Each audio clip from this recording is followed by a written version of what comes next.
السلام عليكم. ازيكم حبايبي، عاملين ايه؟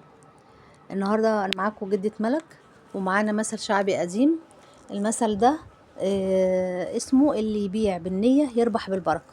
طبعا حبايبي الصغيرين مش هيفهموا معنى الكلام ده، فعشان نوضحه لهم يسمعوا مني القصة الحلوة دي.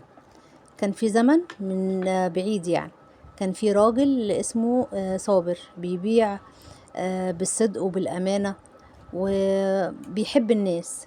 وفي نفس السوق كان في تاجر تاني اسمه فهمي بيحب الغش واللف والدوران، وده معروف عنه في بيعه.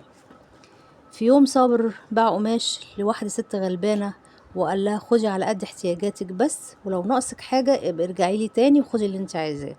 طبعا فهمي بما انه فاضي واقف عمال بيضحك ويقول ايه اهو بيبيع ويدي للناس هدايا كمان. لكن بعد كام يوم الست دي رجعت ومعاها راجل غريب، لبسه نضيف وكلامه موزون وشكله منمق كده وجميل، يعني مبسوط. الراجل ده ليه انا بدور على تاجر امين علشان اشتري منه بضاعة بالجملة، واخترتك يا صابر عشان اشتغل معاك. اما فهمي واقف بيتفرج والحسرة مالية قلبه لانه سمع الكلام ده طبعا، وسوقه فاضي مفيش حد بيقوله حاجة زي كده. صابر اتفاجئ وقال بتواضع انا راجل بسيط معرفش في التجارة الكبيرة.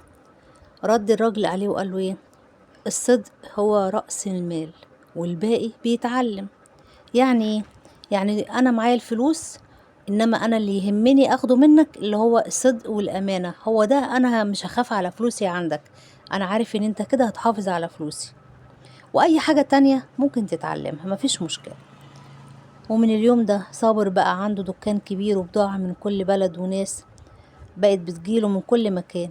اما فهمي فبقى يشوف الناس داخلة عند صابر وهو سوقه فاضي، فحاول يقلده.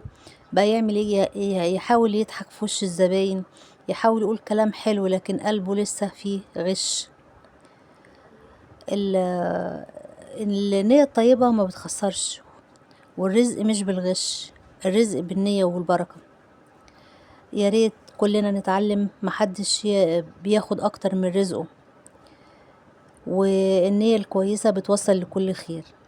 اكتبولي في التعليقات يا حبايبي لو في حد يعرفه بيعمل زي صابر وزي فهمي كده، قولولي في التعليقات.